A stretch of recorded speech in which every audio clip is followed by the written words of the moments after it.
कोकणातील प्रत्येक अपडेट जाणून घेण्यासाठी आजच माझे कोकणच्या सोशल मीडिया प्लॅटफॉर्मला लाईक, फॉलो आणि सबस्क्राईब करा।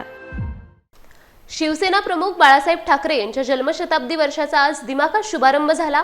यानिमित्त रत्नागिरी जिल्ह्यातील खेड येथे लायन्स क्लब आणि शिवचैतन्य पतसंस्थेच्या संयुक्त विद्यमाने एका भव्य अशा विशेष कार्यक्रमाचे आयोजन करण्यात आले होते।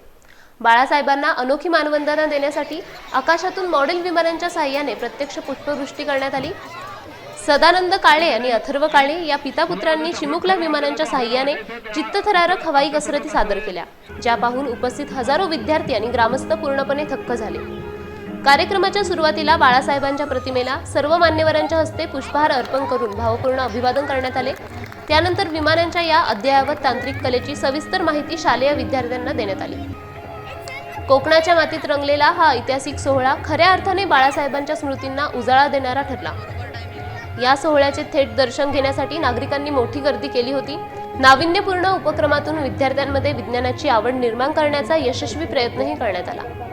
संपूर्ण खेड परिसर आज या विमानांच्या प्रचंड गर्जनेने आणि बाळासाहेबांच्या जयघोषाने दुमदुमून गेला होता।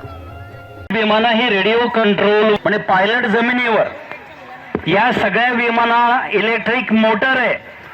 त्या मोटरमुळे फिरणारा पंखा हा मिनिटाला 3000 ते 8000 एवढ्या वेळात फिरतो।